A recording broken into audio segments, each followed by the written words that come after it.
Today's video is brought to you by Audible. Get your free audiobook download and 30-day free trial at www.audibletrial.com/MagzTV or click the link in the video description below.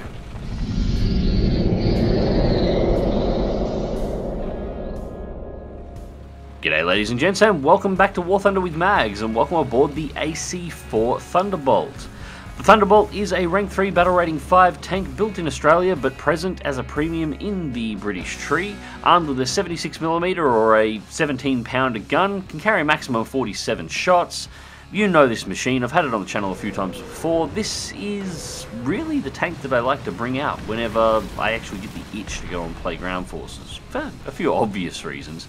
But it's also a hell of a lot of fun to drive. Overall, it's a pretty well armoured tank, 50mm of armour on the front and heavily sloped, 44 to the sides and rear, 63 to the front of the turret with 63 to the sides and rear as well at its thickest points, and again it's all nicely sloped and angled, although there are a few weak spots across the tank. The 17-pounder gun is pretty standard fare for the British tree, and it is a good gun at battle rating 5, despite the lack of explosive core armour piercing rounds.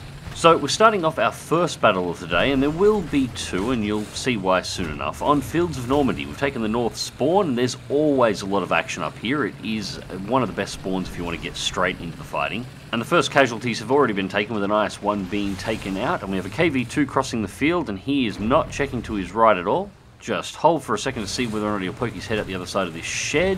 Nope, not looking that way. There is something else over there as well. I wouldn't mind getting a shot on it. So first shot, let's disable the KV-2. One straight in the side, it'll set the engine on fire and disables the turret ring. Move the gun around to see if we can get a shot on the second tank, but it has been taken out. So, execution shot to the side of the turret, and that is the KV-2 removed. Just backing up out of the circle slightly at the moment. I'm not entirely sure if there's anything over, and I want to put a bit of this ridge line between the hull and myself, as well as get a little bit of a 45-degree angle going up the road for as I cross through this tree line. The end of this road is a very, very, very common spot to find snipers from the right-hand side spawn, just waiting for any tanks crossing the line. And did see something on that ridge line. Now, that tree going down, I'm pretty sure that was a shot coming through. Just scanning the horizon here. If there is something, there's a lot of places it can hide over there. But I'm not seeing anything at the moment. Quickly do a visual check back to the right, see if anyone's pushing up on the circle. And yep, there's an explosion over there. There was movement. It was hidden away behind the tree line. But the tank's been taken out, so I don't have to worry about it.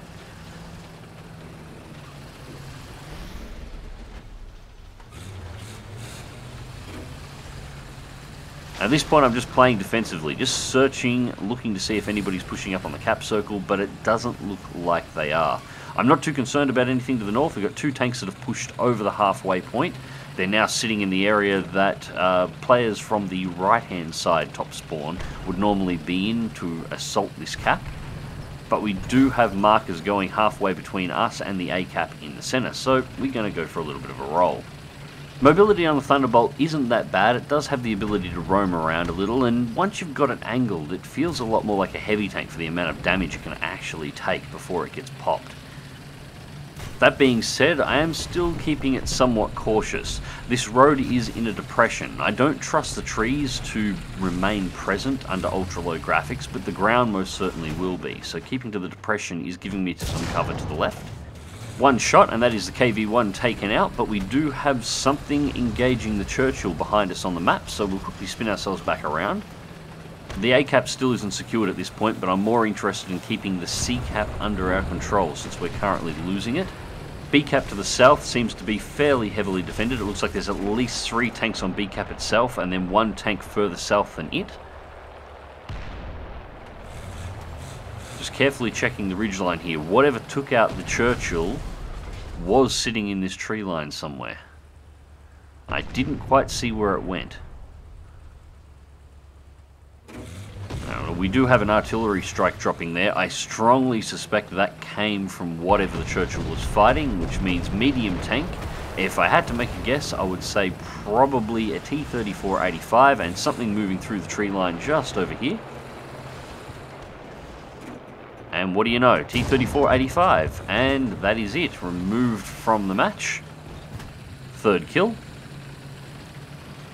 At this point, time to head over to retake the C-cap, but we do have something happening to our left-hand side, and... well, what do we have here? Bit of a cheap shot, but a BT5 trying to run around behind the lines, one shot in the back, executes hit for kill number 4. And now we can head over to retake the C-cap. Looks like we've got two M18s just to the north and south side of the road leading into the C-cap, so I'm not too concerned with anything coming from that direction at this point. They'll have to drive through two of those, and M18s at battle rating 5 are incredibly dangerous. And nothing's in the spawn because we are decapping. Looks like A cap is about to come under assault. We have somebody moving up and around the south, although it is only a single tank.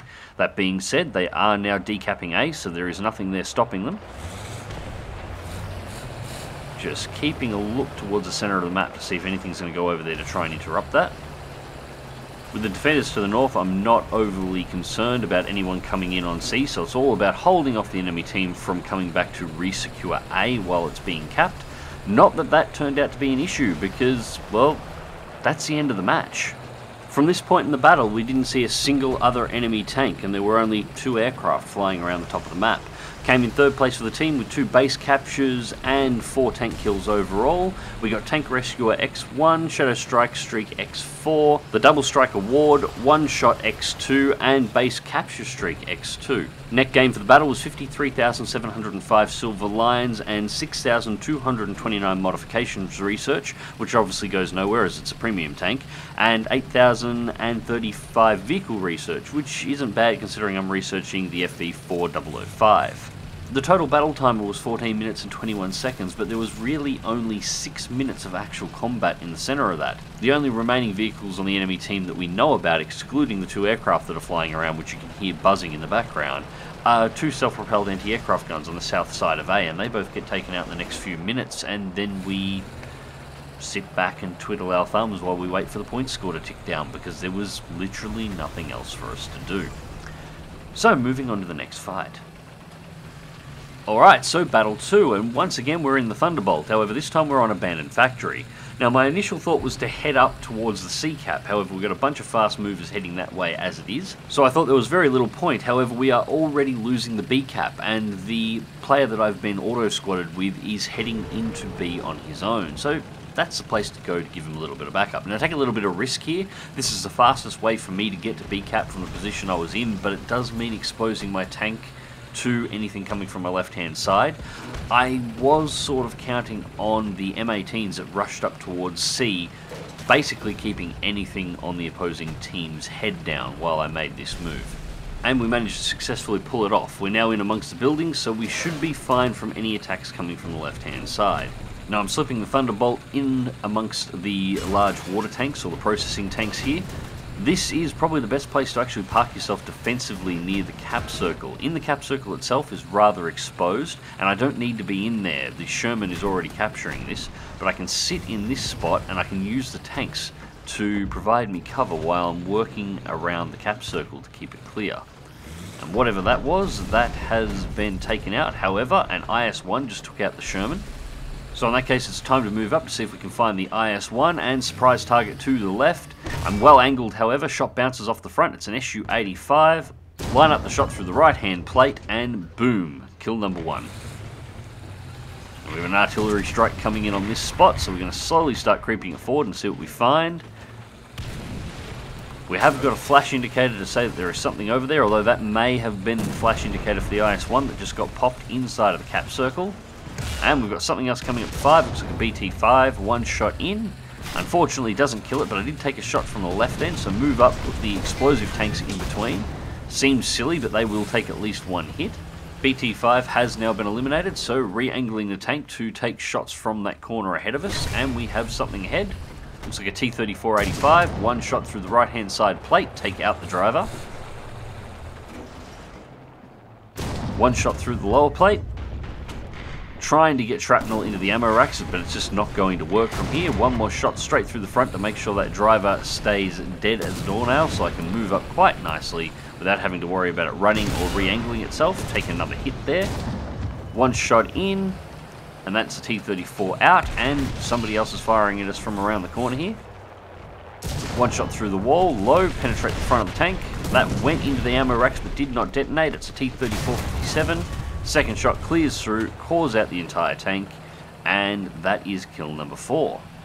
So at this point, just keeping myself angled towards these buildings roughly here. I don't know which direction I could potentially be attacked from over there. However, that's where the enemy seems to be coming from. It looks like a couple of the fast movers are moving down from the C cap through the buildings down past B. So that should be fine, and we take a hit from the front. Looks to me like another T-34, but I can't see exactly what model because I can't see the turret. Line up a shot through the machinery, and we bounce off the driver's hatch in the tank, and smoke goes everywhere. Somebody's fired off a smoke shell, and it is cloaking the entire zone. Second shot in, and hit nothing but air.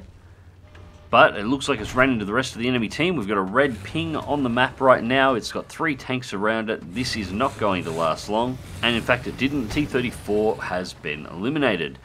And once again, that's the end of the match. We didn't see a single other enemy tank at any location on this map for the rest of this game. That's it. That's the whole battle. Results for the match was second place for the team with 4 kills and 1 base capture, no tanks lost, 1,399 points to the score total. Awards for the match were Tank Rescuer X1, Shadow Strike Streak X4, Double Strike Award, Teamwork X3 and the Best Squad. 49,025 Silver Lions, 6,122 research points on the top score, which is broken down into 5,913 modifications research, again goes into the Ether Premium Tank, and 7,627 vehicle research going towards the FV4005. Total battle time here was 10 minutes and 40 seconds, with a little over 2.5 minutes being the total length of combat within the battle. So, those were 2 reasonably okay matches overall, and it shows the Thunderbolt is a fantastic little tank to drive, and I really do enjoy driving this one out. But why the hell were these matches so fast? Well, it's due to something I've spoken about in my tank videos in the past, the snowball effect. Once one side gets an advantage, they tend to continually roll on dominating the other team until the match very quickly ends. Now, I'm not going to go into details on this too much here. As I said, I've covered it in the past, and a lot of other YouTubers such as Mike Goes Boom have covered this as well with his recent video on Allied CAS, which was fantastically done. However, I will say, well, overall the match length to War Thunder Ground Forces isn't actually changing a lot overall. It's still too short, but the matches are going for around about the same amount of time. The actual time spent in combat in those matches does seem to be reducing more and more recently. If you ever take a look at your battles and then cut away the fat, that is the time it takes you to travel to an engagement zone, and then the time that you're sort of just driving around at the end of a match looking for a fight, once you trim that time away, there's really not much of the match left anymore. Anyways, ladies and gents, hope you enjoyed the video, and thank you very much for watching, and until next time, click that like button, subscribe if you want to see more, and as always, drive smart, drive safe, and I'll catch you on the battlefield.